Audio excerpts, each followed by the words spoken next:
doncs ara tenim que donar la benvinguda a una persona que porta molts anys en el sector educatiu i no per això vull dir que se'ns hagi fet vell, sinó tot el contrari, perquè encara té molt a dir i us ho demostrarà ara. Tenim avui el doctor Francesc Padró, que és el director de Polítiques Educatives de la UNESCO, i ens farà una ponència ara mateix. Gràcies.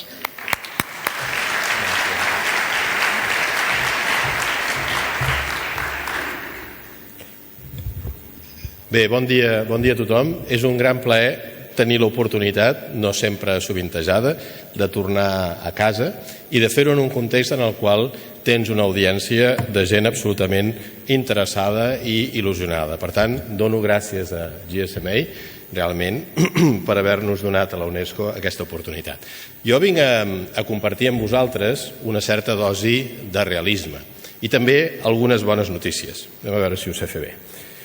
En primer lloc, voldria dir-vos que sóc aquí representant la UNESCO i la UNESCO ha aconseguit en els darrers 5 anys posar en l'agenda de molts països, tant desenvolupats com en vies de desenvolupament, la qüestió de la utilització de les tecnologies mòbils, i cada cop més parlem menys de la tecnologia i més de la connectivitat, com una eina per a la transformació de l'educació. De fet, d'aquí 2 setmanes, com veieu en aquest petit anunci, celebrarem l'edició 2016 de la Setmana de la UNESCO per l'aprenentatge mòbil. No sé si alguns ho heu fet ja, però si no ho heu fet, encara hi sou a temps. Sisplau, inscriviu-vos-hi. Podreu seguir el dilluns i dimarts a través d'internet un cert nombre de seminaris, crec que interessants, sortits des de la pràctica, i si teniu l'oportunitat, encara que sé que és difícil vistes les circumstàncies econòmiques i també, diguem-ne, la feina que teniu, doncs penseu en acostar-vos a París. És escassament una hora i mitja de vol. Si no ho feu aquest any, i si encara hi soc l'any que ve, tots els que aconseguiu la fita de reunir-vos amb nosaltres a la UNESCO amb motiu de la Setmana de l'Aprenentatge Mòbil, teniu garantit un cafè. Ja sé que no és gaire cosa, però veniu-me a trobar i almenys us podré compartir amb això. Bé, dit això, fet aquesta promoció i aquest reconeixement de la qualitat de la feina que es fa, voldria centrar-me una mica en algunes qüestions que potser semblen lluny del que podríem anomenar la trinxera del dia a dia, la feina que feu quotidianament a les escoles, però que són molt importants. I voldria, i aquest és l'objectiu que em proposo, que quan sortim d'aquesta sala, o quan acabi almenys la meva presentació, veieu la feina que feu des d'una òptica diferent. No necessàriament millor, sinó des d'una òptica tal vegada diferent. El primer que voldria compartir amb vosaltres és el canvi que hem patit en els últims, pràcticament diria, 16 anys, i puc posar una data perquè això va començar l'any 2000, sobre el concepte, l'evolució del concepte d'innovació educativa. Tradicionalment, el concepte d'innovació educativa, els que heu estudiat educació o els que sou mestres de formació inicial, segurament compartireu amb mi que el concepte d'innovació és un concepte molt trillat. Pràcticament es podria dir que és un mantra i donem per fet que en el sector educatiu la innovació en si mateixa és una bona cosa. Jo voldria posar el signe d'interrogació damunt d'això. En primer lloc, he volgut compartir una imatge que potser no es veu gaire bé, però tant se val, que és la imatge que ens identifica a tots amb la realitat quotidiana d'un centre. Probablement aquest és un centre d'ESO. En fi, vosaltres podeu pensar que aquesta és una imatge, com molta gent diu, decimonònica. Alguns arriben a anar fins i tot una mica més enllà i en recorden que tot això s'origina al segle XVIII. Bé, mireu-vos, tots nosaltres som sortits d'un entorn com aquest, i no ens ha anat tan malament.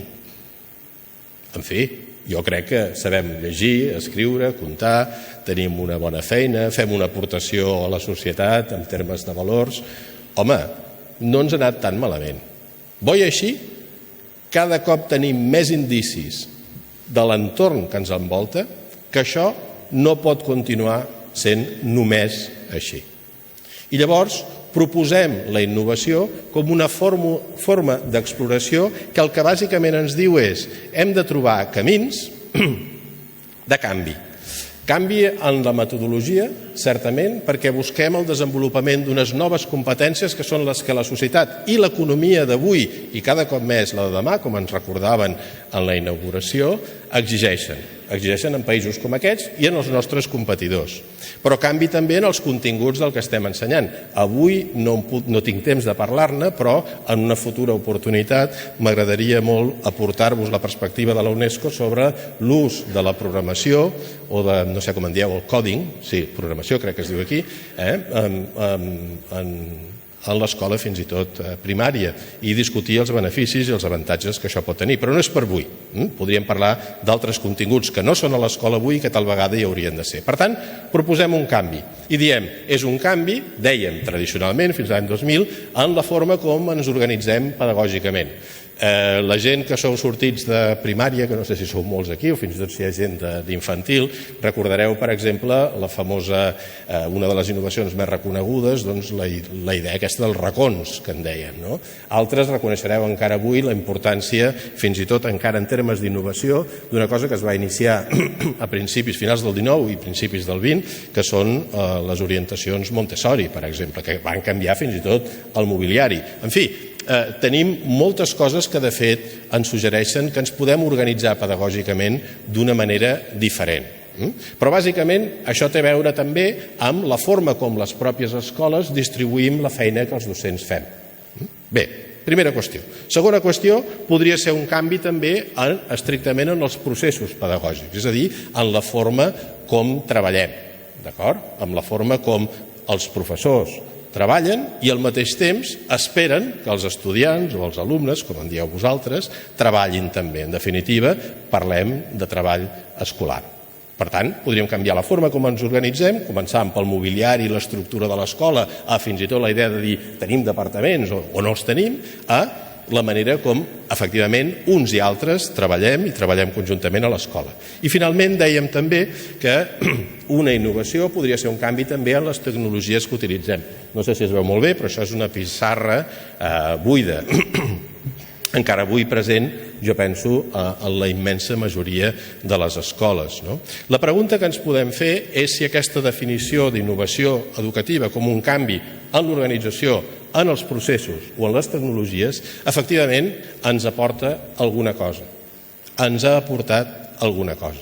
Podem dir que les escoles d'avui dia, i aquesta és la pregunta que sovint em fan quan em passejo una mica arreu, a quin país hem d'anar a buscar la veritable transformació sistèmica del sistema escolar? Jo, la veritat, no el conec encara, aquest país. Tots els països tenen petites innovacions. Arreu on vaig, ja pot ser l'Àfrica, l'Àsia o Nord-amèrica, sempre hi ha una escola que val la pena visitar i sempre hi ha un grup de docents que són al capdavall de les innovacions.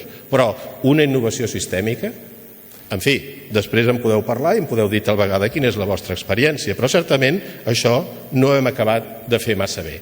De fet, el que ens ha passat manta vegades és que el que més hem aconseguit són allò que anomenem canvis de primer ordre.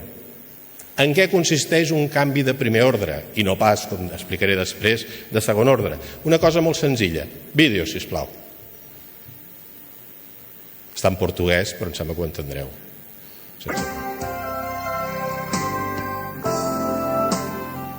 2 vezes 1, 2. 2 vezes 2, 4. 2 vezes 3, 6. 2 vezes 4, 8. 2 vezes 5, 10. 2 vezes 6, 12. 2 vezes 7, 14. 2 vezes 8, 16. 2 vezes 9, 18. 2 vezes 10, 20. Prezada professora, é com satisfação que eu lhe informo. A partir de hoje, a sua escola será moderna. Faremos uma transformação, professora. Vamos instalar novos equipamentos para permitir que a escola possa ser moderna, ou seja, uma escola do futuro. As novas tecnologias podem proporcionar uma educação por excelência. Você não continuará dando aulas com a tabuada antiga, vai poder utilizar ferramentas modernas. Peças de memória e fluxo, as construções são necessárias. utilizadas em certos atos sociais. All systems operational.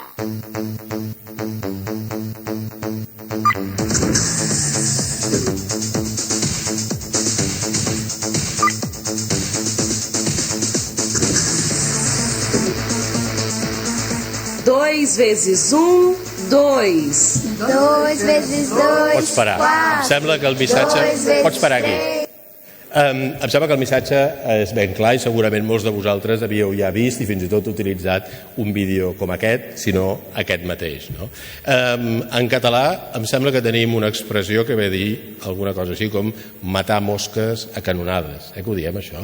Doncs bé, en definitiva, el que ens expressa aquest vídeo jo crec que és la realitat de molts i molts països que conec i esperaria que aquesta no és la nostra. És a dir, hem invertit una quantitat ingent de recursos i aquí només es veu clarament el recurs, diguem-ne, que té un valor econòmic, però imagineu-vos la quantitat d'hores de treball que hi ha al darrere per acabar, en definitiva, fent el mateix que, de fet, es podria fer fins i tot tal vegada millor sense la tecnologia. Això és el que diem que és un canvi de primer ordre, és bàsicament una transformació cosmètica, però que no té cap mena d'impacte sobre la qualitat del que els alumnes aprenen, ni tan sols en el desenvolupament del que serien les seves competències, o sigui, no només en el contingut, sinó fins i tot en la competència. Bé, anem una mica més endavant.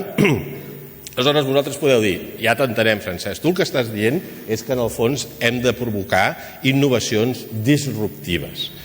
Bé, en fi, jo ja comprenc que el terme disruptiu fa més gràcia, no? Perquè sembla que sigui com volem dir, ara hi anem més de valent, perquè és disruptiu. Però, de fet, tècnicament parlant, una innovació disruptiva és un canvi que el que de fet aconsegueix és, com diria la gent que ens envolta, no aquí, sinó fora d'aquí, però en aquest mateix congrés, aconsegueix crear o obrir nous mercats. Per exemple, l'exemple més clar històricament és, diguem-ne, el famós Ford T. És a dir, el senyor Ford no va inventar l'automòbil, d'acord? El que va fer és, va aconseguir, gràcies a una innovació, que era la cadena de producció en línia, va aconseguir que aquest invent, l'automòbil, arribés a un mercat que pràcticament arribaria a ser, avui dia, universal, o si més no, massificat. Nosaltres no podem dir que a través de la innovació educativa busquem disrupcions, perquè de fet, si ho voleu dir en el sentit de que transformem les metodologies, potser sí, però tècnicament parlant, nosaltres no tenim gaires exemples d'innovació disruptiva. Si n'hi ha un parell, no tenen gaire a veure amb nosaltres. La més coneguda d'innovació disruptiva en el sector de l'educació afecta l'ensenyament superior i té a veure, n'haureu sentit a parlar, amb els MOOCs, i és probable que molts de vosaltres participeu en MOOCs com a docents o com a usuaris. Això certament ha contribuït en principi a obrir el mercat a d'altres perspectives, tot i que em sembla que abans d'ahir ja va quedar clar que cada vegada més els MOOCs aspiren també a generar models de negoci diferents. Més tard o més d'hora havien de sortir els números. Ja hi ha el primer Coursera, el primer MOOC, que està introduint l'opció als estudiants de pagar $249 a canvi de rebre una tutorització individualitzada. Per tant, diguem-ne, en fi, disruptiu, no ho sé, potser ha estat un gran recorregut per acabar generant, en definitiva, negoci. En el cas estrictament de les escoles, nosaltres només tenim un exemple d'innovació disruptiva que crec que no és aplicable o predicable dels països europeus, que són les escoles d'infantil i de primària online, és a dir, en línia. Això no ho tenim aquí, però són molt populars i són un negoci multimilionari a països com els Estats Units, per exemple. Això certament és una innovació disruptiva perquè obre, en definitiva, el món de l'educació a persones que no se senten especialment atretes per les propostes públiques d'educació i, per tant, que haurien educat certament els seus fills estrictament a casa. Per tant, no en tenim gaires d'innovacions disruptives. Nosaltres, molt probablement, el que tenim damunt de la taula són un seguit de reptes que demanen no una innovació disruptiva, sinó una innovació sistèmica. Mireu, que a cada escola hi hagi un professor que fa coses magnífiques està molt bé, però això, en el conjunt del sistema, com no siguem capaços d'escalar-ho i de generalitzar-ho, no ens ajuda. No ens ajuda. És més, al final sabem que aquests pobres professors o petits grups de professors que en cada escola van endavant, si no tenen un sistema que reconegui el seu esforç, més tard o més d'hora moren. Moren d'esgotament físic. I això ho hem de combatre. Nosaltres tenim dos reptes actualment, aquí singularment en un context europeu. Un no és pas el tema de la glucosa, sinó és més aviat que el pastís dels recursos que teníem al nostre abast fins fa ben poc, fins l'any 2008, cada cop és més petit. I per tant no podem comptar en el sector educatiu que en els propers anys, vull dir en un horitzó a mig termini, realment comencem a tenir els mateixos recursos que teníem abans del 2008. I el que és pitjor encara, no és només que el tros de pastís sigui més petit, sinó el que és més important és que quan ens el donen, quan ens donen la nostra part del pastís, ens miren així, sabeu, com a casa, no sé si us ho feien a vosaltres, com et miraven i et deien, vols dir que tu acabaràs tot? Com volem dir, tu has d'acabar tot, no? Aquí el missatge és, no estic segur realment que et mereixis aquest tros del pastís, perquè no acabes de demostrar ben bé que, diguem-ne, te'l menges com cal. No acabes de produir exactament el que nosaltres esperem com a retorn d'aquesta inversió. De fet, si aquest pastís el donéssim, per exemple, perdoneu que sigui, estic fent demagògia, però entendreu l'exemple, no? Si aquest trosset de pastís el donéssim, per exemple, al sistema de pensions, home, sabem el retorn que tindrem. Si el donéssim al sistema d'investigació biomèdica, sabem el retorn que tindrem. Però vosaltres, què ens doneu? Per tant, doneu les gràcies que encara teniu un tros de pastís. Primer repte, perdoneu, estic fent una mica de demagògia, però entendreu que no és necessàriament la meva posició, però així és com ho visc jo. Segon repte, és una al·legoria, entendreu molt bé, no cal esmentar de què estem parlant, però certament això, des de l'any 2000 cap aquí, ha modificat radicalment les categories amb les quals nosaltres ens referim a l'educació. I està molt vinculat amb la primera. Per tant, en tot aquest context en el qual nosaltres hem d'acreditar resultats i hem de demostrar quin és el retorn de la inversió, evidentment, el problema que tenim és que encara que aquí celebrem l'ús de la tecnologia per a la transformació de l'escola, a fora ens estan esperant, en fi, potser no ho veieu gaire bé, però després GSMA o el departament distribuirà això i ho podeu utilitzar lliurement. Aquí teniu el que en realitat interessa a la gent, no? I això ho teniu a escala de països i molta gent ho té en els seus propis països a escala d'escoles. És a dir, poden fer el mateix, no?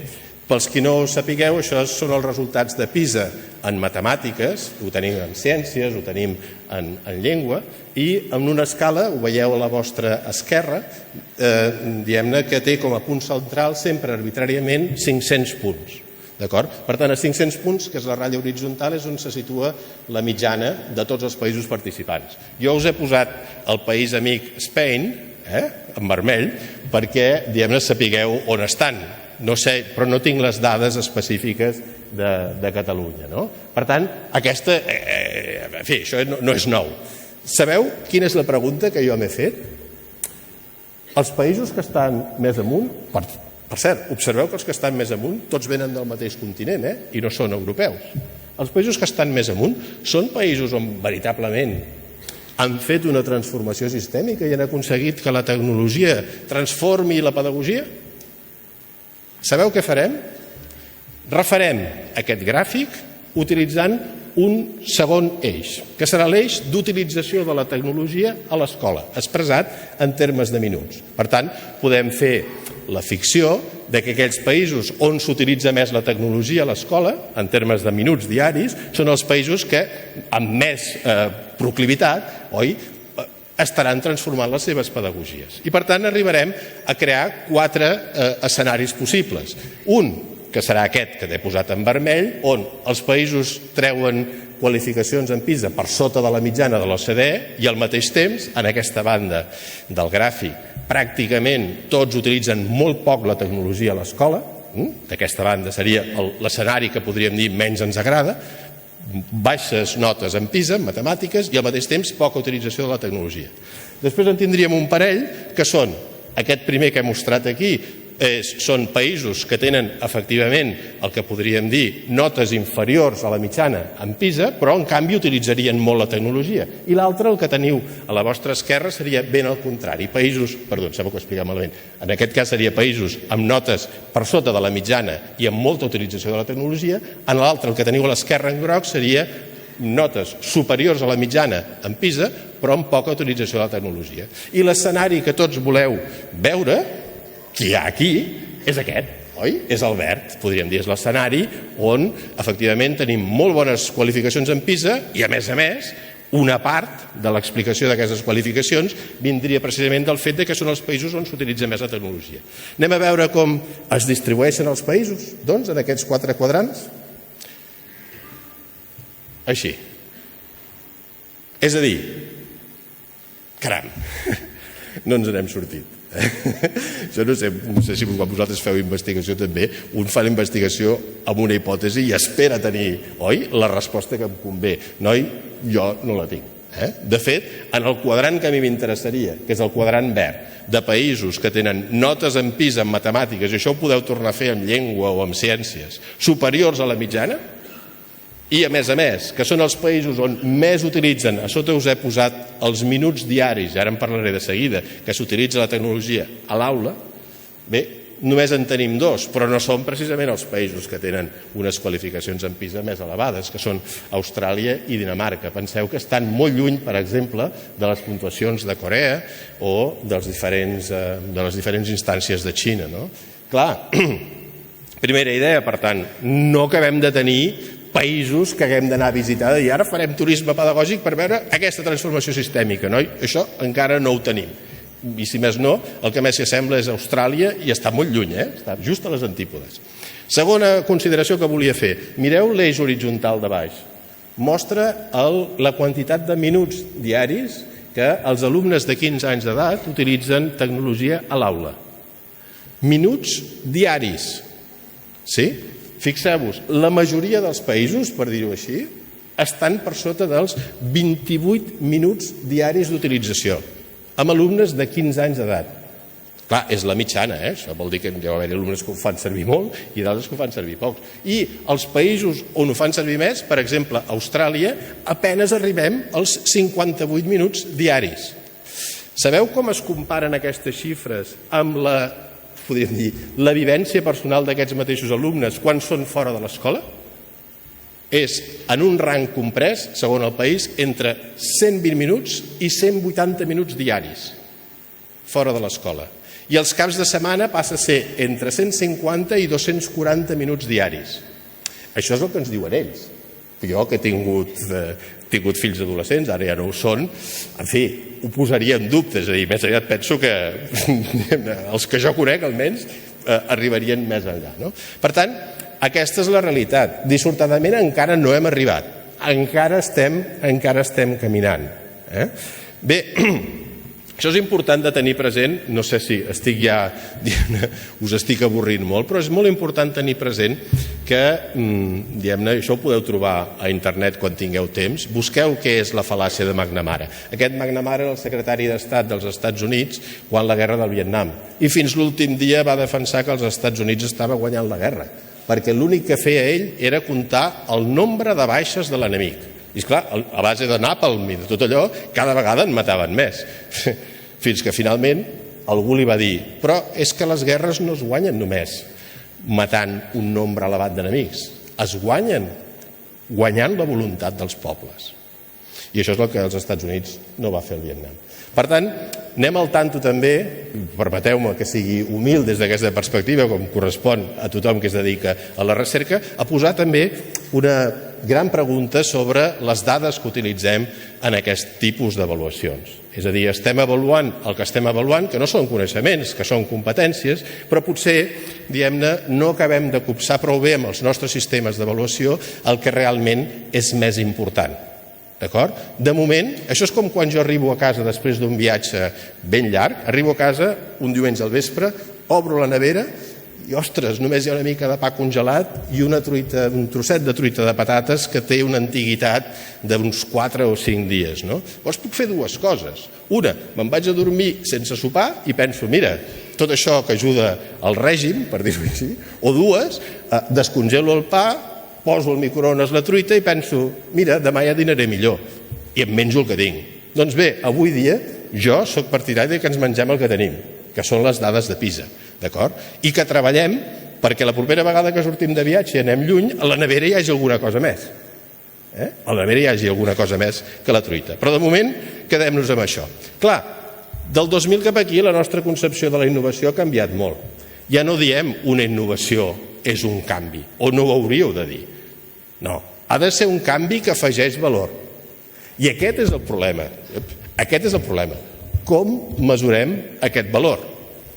Com mesurem aquest valor? Nosaltres acostumem a dir a la UNESCO que aquest valor el podem medir de 3 maneres diferents.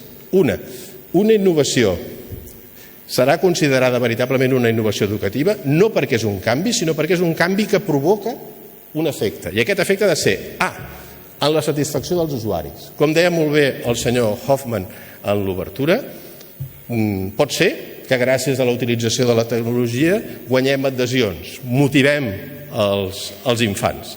En anglès tenen una paraula, jo no sabria traduir-la en català, que es diu engagement, no? És a dir, aconseguir veritablement que s'engresquin, això, que vinguin engrescats. D'acord?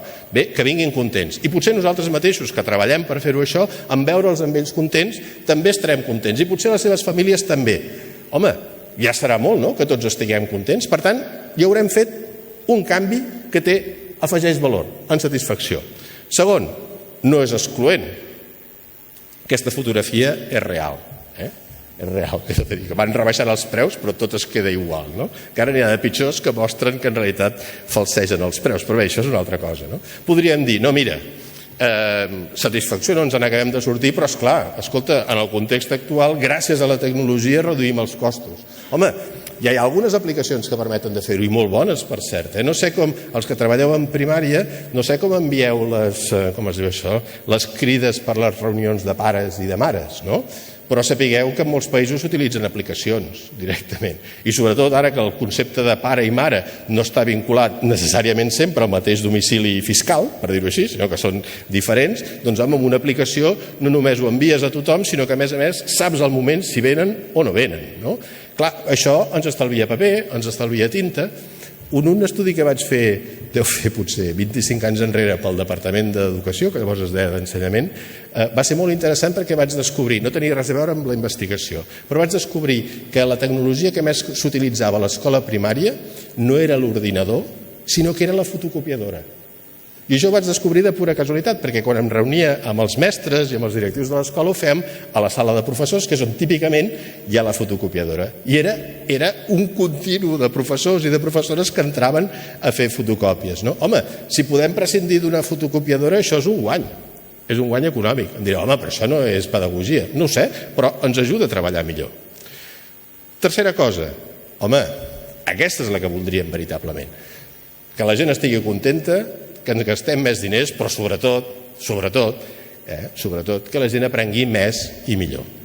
Per tant, aquest és el primer missatge que vull compartir amb vosaltres. Home, quan dieu que esteu promovent avaluacions o que esteu donant suport als docents que promouen avaluacions, els que sou directius i directives, penseu sempre que no us convé tant el suport a la innovació per se. El que us convé és saber si gràcies a aquesta innovació milloreu la qualitat dels aprenentatges. I això, senyores i senyors, com dirien, s'ha de poder medir. Perquè quan expliquem als professors de gestió i administració pública o de ciències polítiques, allò diguem-ne que no es pot medir, no es pot gestionar. M'han dit que aquí fonamentalment sou directius d'escoles, doncs el missatge és ben clar. Allò que no es pot mesurar no es pot gestionar prou bé. Podeu continuar tancant els ulls a la realitat, però em sembla que hem de sortir, si més no convençuts, que les innovacions que ens convé promoure i les innovacions que ens portaran veritablement a canvis sistèmics són innovacions els resultats dels quals són patents, en satisfacció, en costos o el més important de tot, en la millora dels aprenentatges. Tant de bo que puguin ser en les tres coses alhora. No? Bé, això és el que ens portaria, doncs, a una innovació sistèmica. Nosaltres no estem aquí, en fi, jo no estic aquí només perquè sigui un convençut de que la tecnologia canvia el nostre, per dir-ho així, panorama diguem-ne, la nostra pròpia vida, sinó perquè estic convençut que gràcies a la tecnologia tenim un cavall de Troja, per dir-ho així, que ens permet parlar un cop més de com millorar la qualitat de l'ensenyament. I, per tant, el paper que assignem a la tecnologia en funció del que la recerca empírica ens està dient ens permet arribar a la conclusió de que aquelles innovacions suportades per la tecnologia que aconsegueixen veritablement canvis significatius, tornant al principi, que afegeixen valor, es tradueixen en, bàsicament, tres característiques. La primera, molt simple. Molt simple.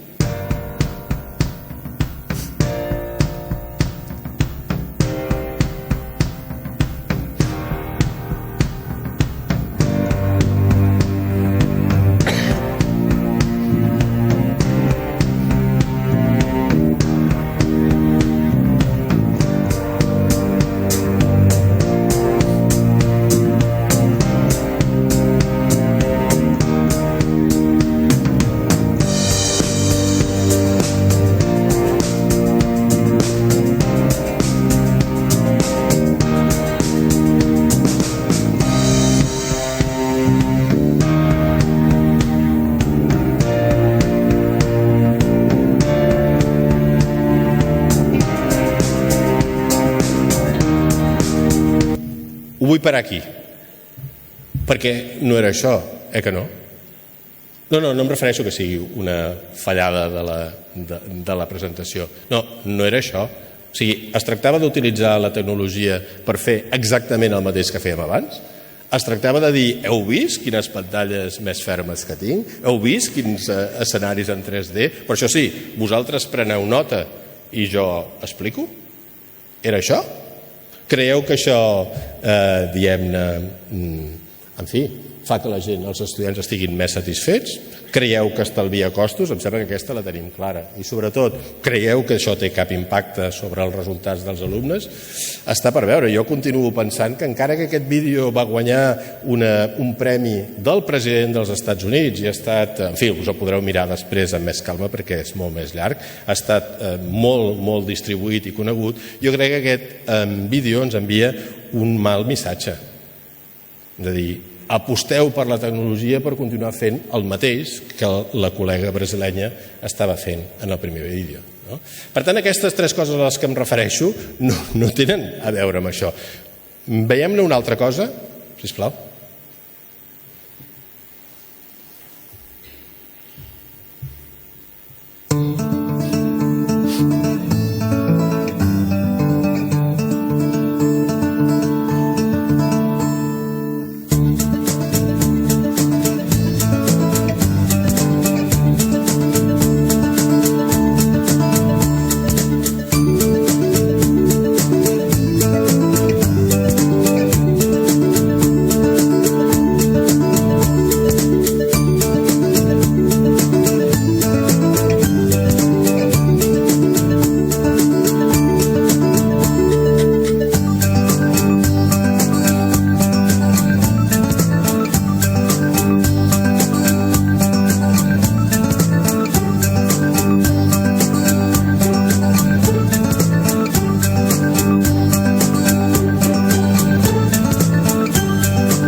Bé, heu vist, suposo, no cal que us expliqui, quan jo era petit esperava que el meu padrí acabés de llegir La Vanguardia, no perquè m'interessessin les notícies, sinó perquè feia un joc que es deia, em sembla, Les 7 diferències, o una cosa així, no?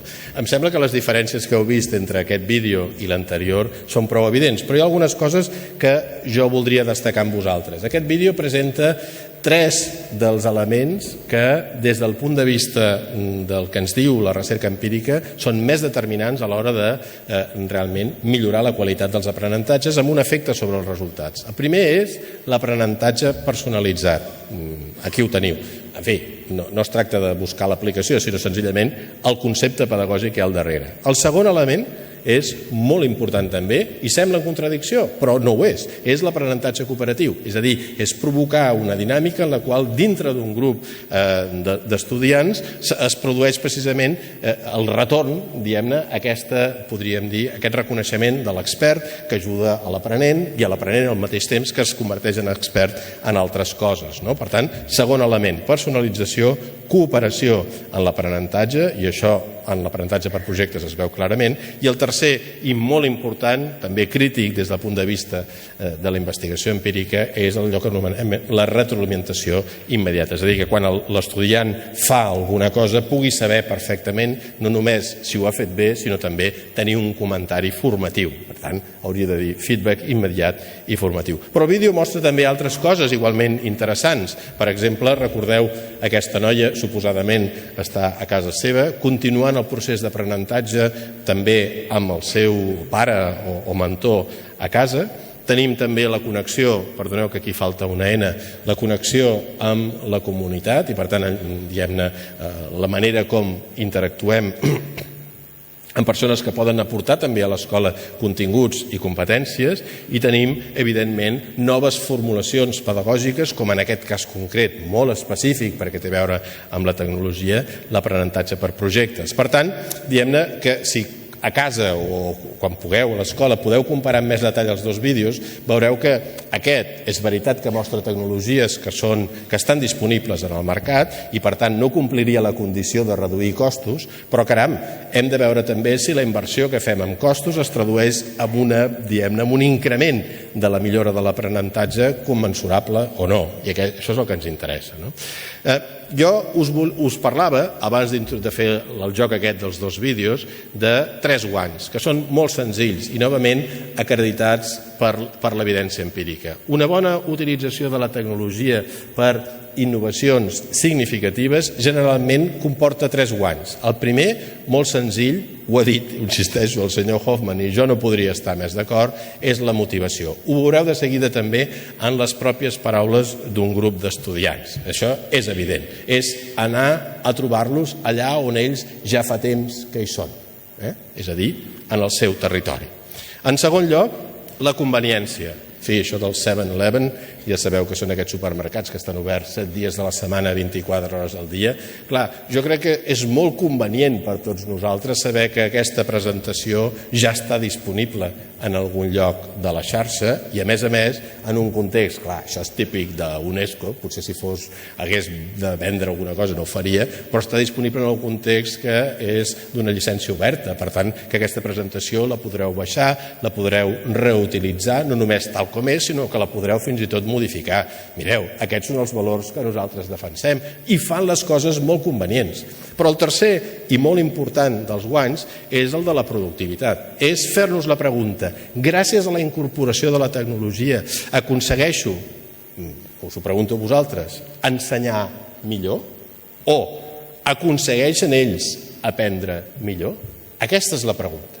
Nosaltres, la majoria de vosaltres, no faré la pregunta, però estic segur que porteu a la butxaca un smartphone de qualsevol marca que us deu haver costat no sabria dir, entre 150 i 1.000 euros, no?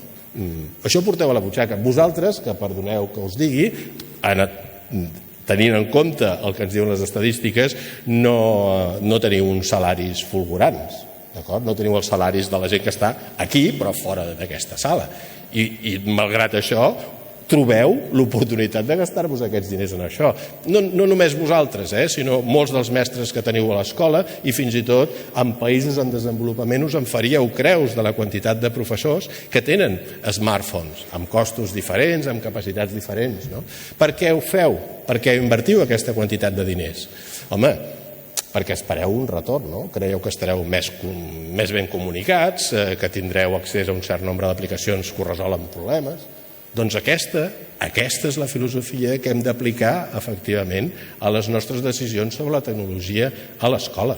Per començar, per exemple, hem de preguntar-nos si hem de continuar invertint en tenir tecnologia a les aules o si més aviat hem de crear polítiques, com aquí des d'aquí s'ha promogut i molt bé, diguem-ne que afavoreixin que l'alumne, l'estudiant, vingui a l'escola i pugui utilitzar la tecnologia que ell ja té. D'acord? En fi, ho deixaré aquí. Però, per tant, és motivació, conveniència i productivitat.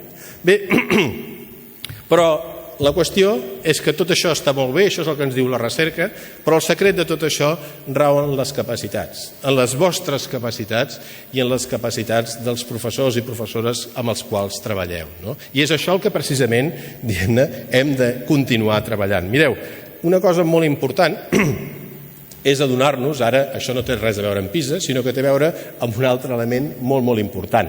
En l'eix vertical teniu el percentatge de docents, també d'alumnes d'aproximadament 15-16 anys d'edat, que es declaren a si mateixos donar suport a l'utilització de la tecnologia a l'aula. I a sota, en l'eix horitzontal, teniu el percentatge dels alumnes que també ho fa, perquè aquest és un altre problema que tenim. No sé si us hi heu trobat o no, però també els nostres estudis acrediten que tota aquesta història dels nadius digitals està molt bé, però al tanto, ells són nadius digitals pel que els hi convé amb ells. Sí? Al tanto que utilitzar la tecnologia per fer-los treballar més mentre són a l'aula no és sempre ben rebut. No sé si sabeu a què m'estic referint. O sigui, l'utilització de la Wikipedia i del Google per respondre a la pregunta quines van ser les 3 causes de la Revolució Francesa, això ens ve molt bé. Sí? Però la utilització de la tecnologia per tirar endavant un projecte de pont, quan en realitat és més senzill asseure's, clavar colzes i empollar la fórmula de la massa o de la gravetat, home, això requereix molta destresa del docent. Llavors, us he portat aquest gràfic perquè mostra en realitat que hi ha molt pocs països avui dia a Europa on es doni aquesta combinació d'elements, és a dir, docents que donen suport a l'ús de la tecnologia a l'aula i estudiants que també ho fan. I entre ells hi ha Noruega. I us he portat aquí un petit vídeo que... Den som ikke tar inn over seg den digitale revolusjonen i skoleverdenen forsømmer seg grovt og tar ikke læringsoppdraget sitt på alvor. Så det er 2 prinsipper som kan være veldig enige om. Utdanning er forferdelig viktig. IKT må være en del av det. Hvis ikke lærerne og de vi skal lære av tilpasser sine metoder til hvordan vi lever vårt liv, så er det ikke noe jeg kan identifisere meg med.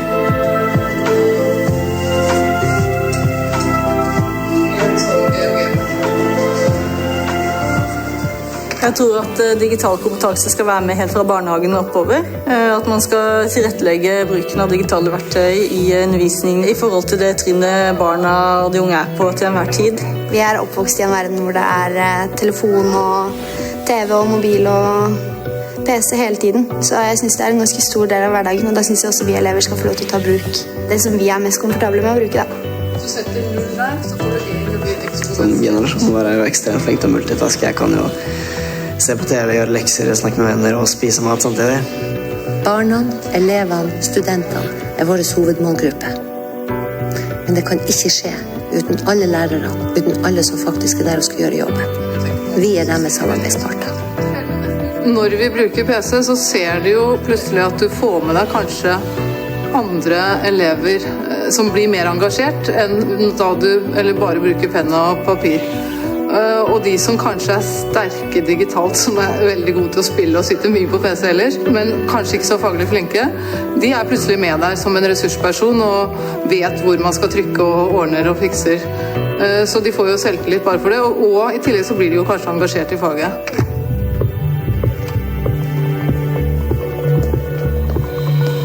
Det som viktig fra min side som utdanningsdirektør, det at kommunen tar grep, og at ikke det opp til den enkelte skole hvor de vil legge standard.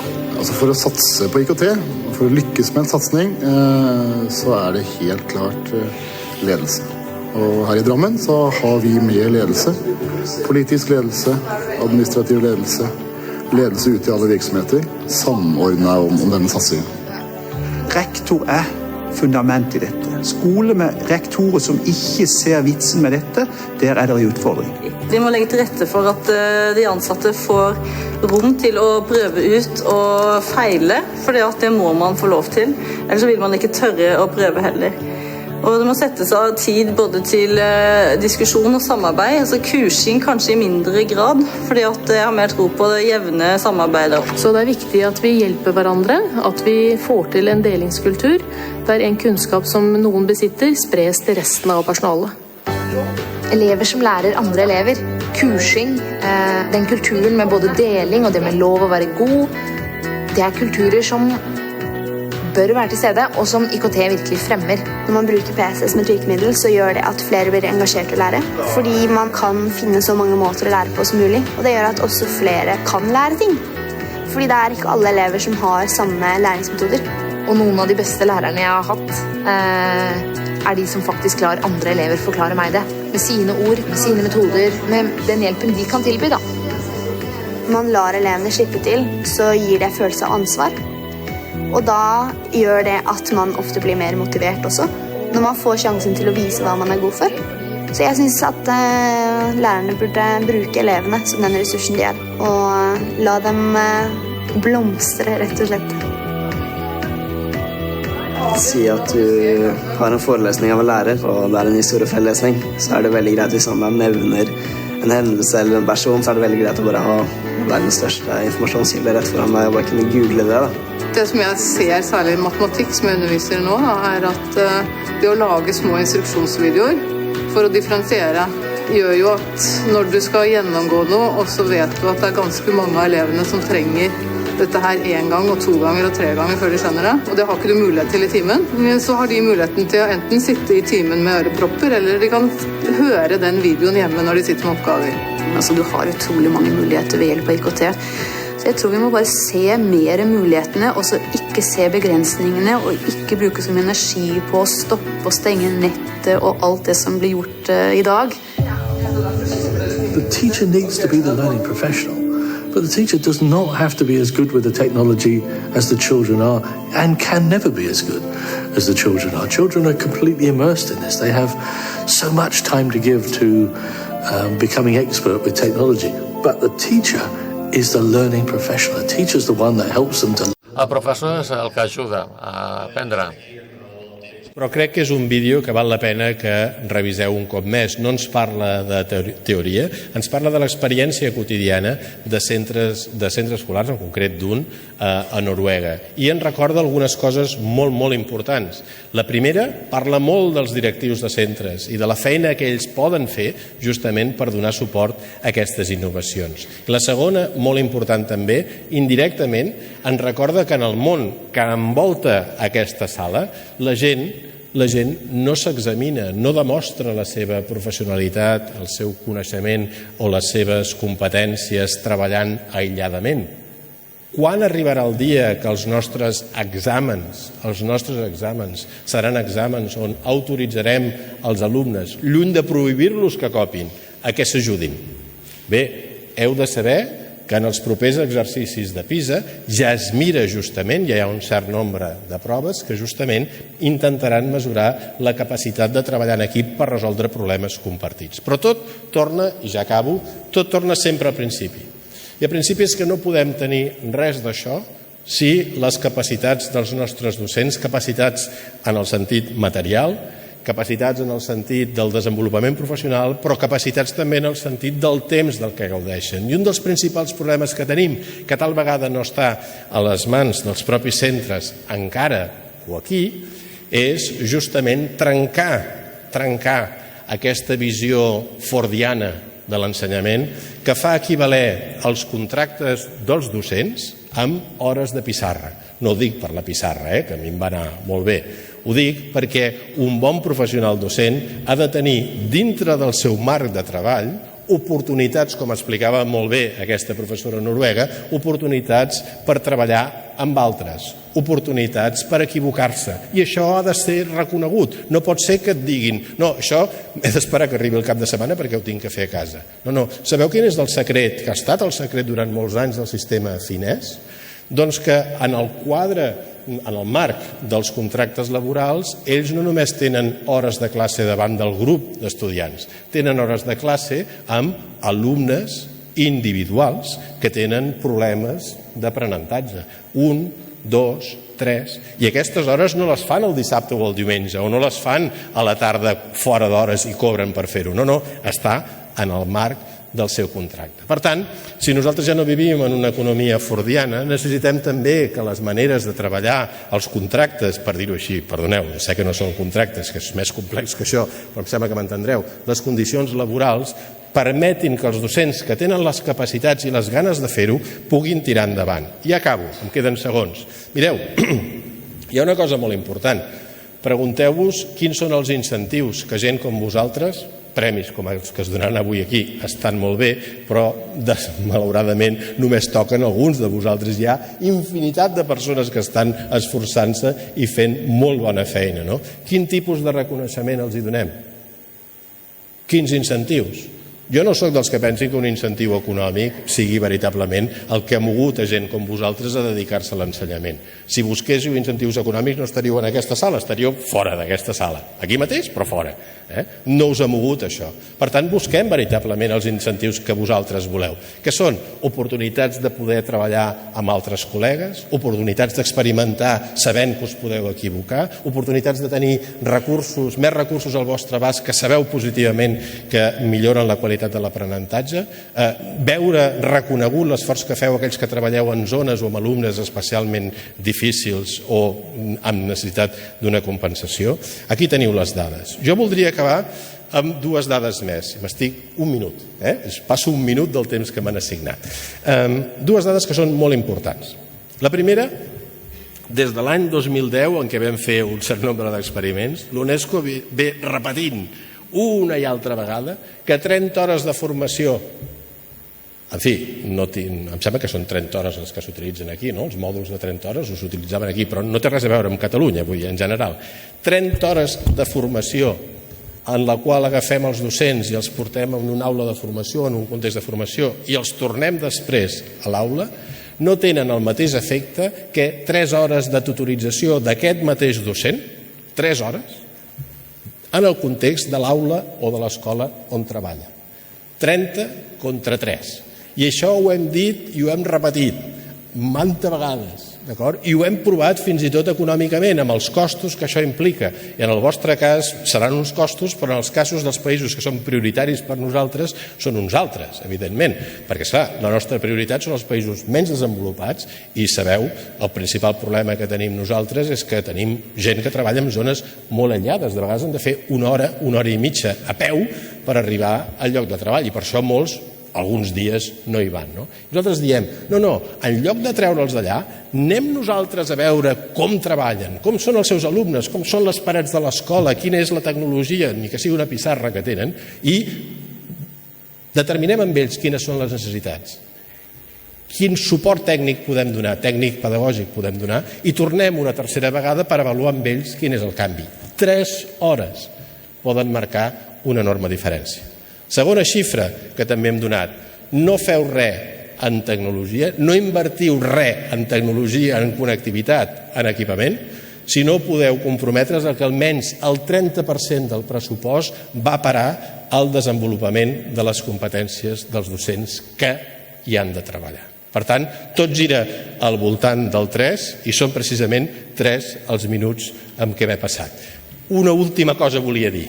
Mireu, hi ha una història una mica trista, i amb això acabo, que també us recomano que busqueu a internet, perquè no tindré temps de desenvolupar-la amb escreix, que és la història del doctor Semmelweis.